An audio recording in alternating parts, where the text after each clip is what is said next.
100 में से एक दो तो बच ही जाना चाहिए। क्या करूं?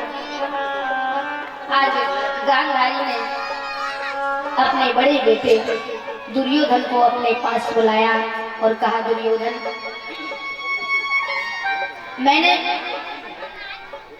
आज तक कुछ नहीं कहा तुमसे, लेकिन आज एक बात कहती हूँ दुर्योधन, जाओ जाकर के सरोवर में स्नान करके आओ। स्नान करके तुम मेरे पास नग्न अवस्था में आना, तन पे कोई भी वस्त्र नहीं होना चाहिए। दुर्योधन ने कहा, माँ ये कैसे हो सकता है? कोई क्या कहेगा कि दुर्योधन पागल हो गया है। गांधारी कहती है, जो लोग कहते हैं उसे कहने दो, लोगों की मत सुनो। मैं आज जैसा कहती हूँ वैसा करो। सरोवर में स्नान करके नग्न अवस्था में तुम सीधे मेरे पास आना, कहीं पर मत जाना, किसी की मत सुनना। दुर्योधन ने कहा, ठीक है मैं जाता हूँ। दुर्योधन जाता है, सरोवर में स्नान करके रास्ते से आ रहा था। भगवान ने यह दृश्य देखा। भगवान ने मन में विचार किया, यदि दुर्योधन गांधारी के पास पहुंच गया, वो गांधारी ने यदि अपने नेत्रों से यदि दुर्योधन को देख लिया तो ये दुर्योधन वज्र का बन जाएगा, और जब ये वज्र का बन जाएगा तो इसे अर्जुन तो क्या, मैं भी नहीं मार पाऊंगा, और फिर महाभारत के युद्ध में विजय पांडवों की नहीं, विजय कौरवों की हो जाएगी, और विजय सत्य हार जाएगा, असत्य की जीत हो जाएगी। क्योंकि ये सत्य और असत्य की लड़ाई है। राम रावण के भी सत्य और असत्य की लड़ाई थी, महाभारत भी सत्य और असत्य की लड़ाई है। भगवान ने सोचा क्या करूं, कहां जाऊं?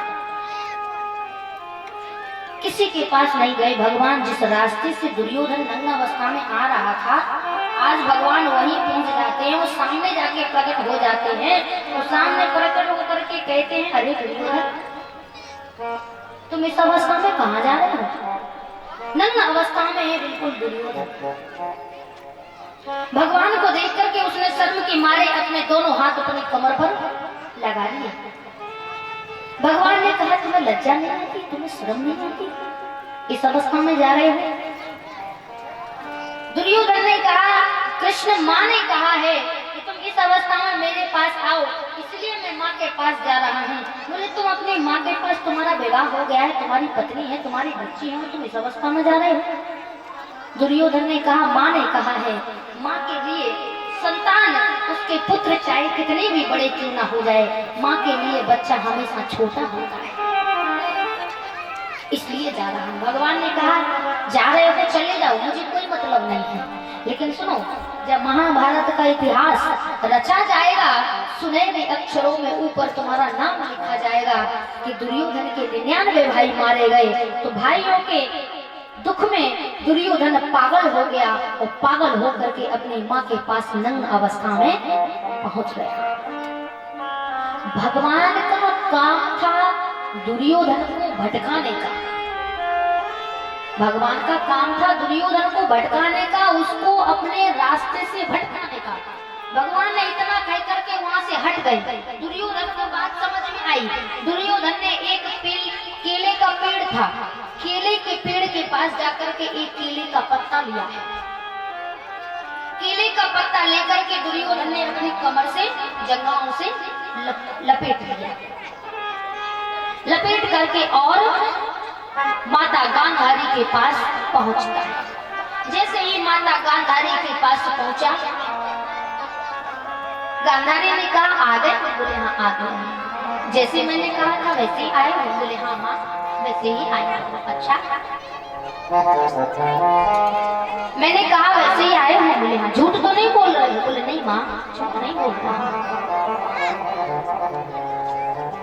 जैसे ही सामने खड़े हैं दुर्योधन, माता गांधारी सामने बैठी हुई है।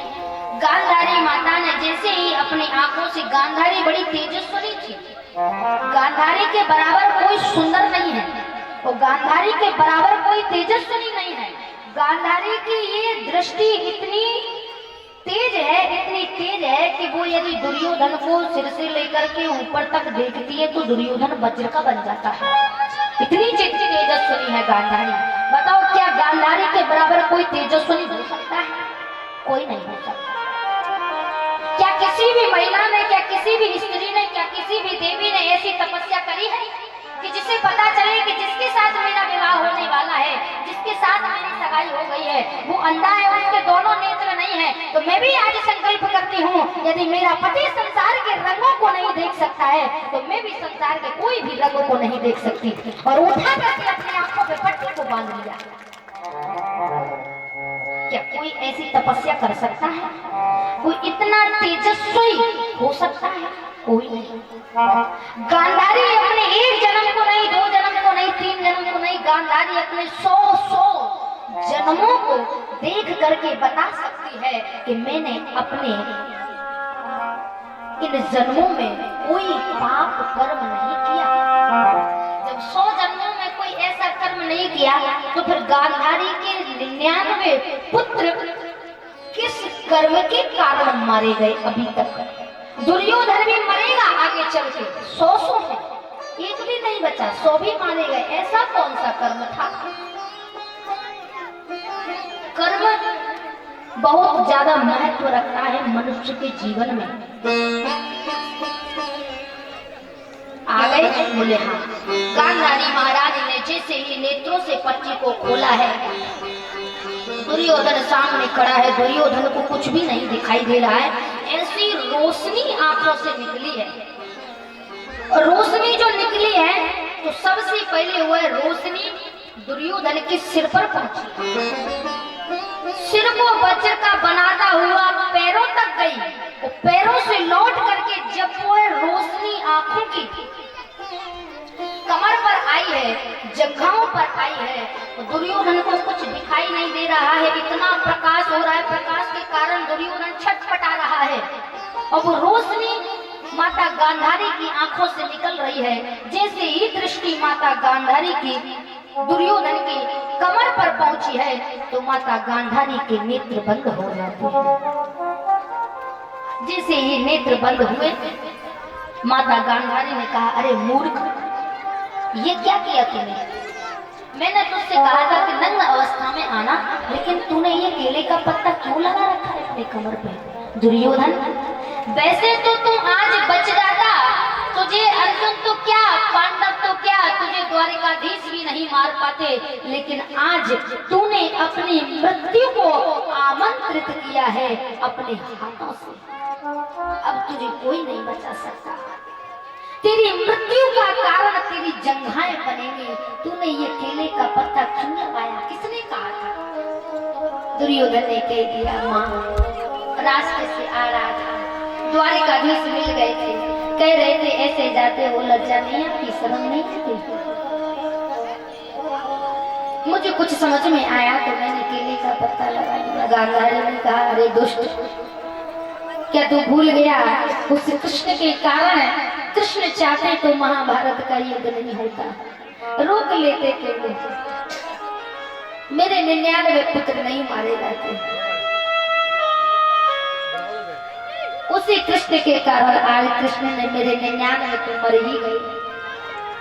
एक था, आज कृष्ण ने वो भी छीन लिया मुझसे, वो भी नहीं रहा।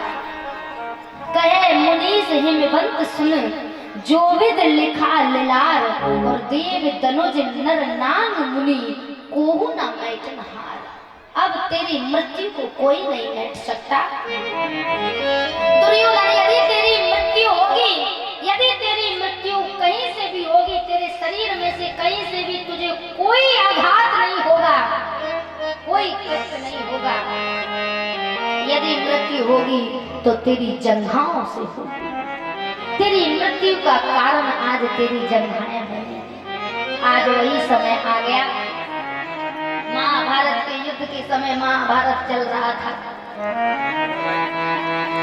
तो जब दुर्योधन में और भीमसेन में दोनों में युद्ध होता है, तो भीम दादा की गदा जैसे ही दुर्योधन की जंघाओं पर पड़ती हैं तो दुर्योधन की जंघाएं फट जाती हैं। वो जंघाएं पड़ती है तो भीमसेन जानते हैं कि अब ये बचेगा नहीं। जंघाएं फट गई, दुर्योधन घायल हो गया, प्राण निकलने ही वाले हैं। पांडवों ने विजय प्राप्त कर ली। विजय प्राप्त करके पांडव भगवान के साथ आ गए। दुर्योधन उसी कुरुक्षेत्र में पड़ा है, बिलख रहा है, दर्द हो रहा है, रो रहा है। आज बहुत पीड़ा हो गई। कैसी? पांडव 5 थे, पांडव 5 थे, हमारे पास तो फिर भी अक्षौणी सेना थी।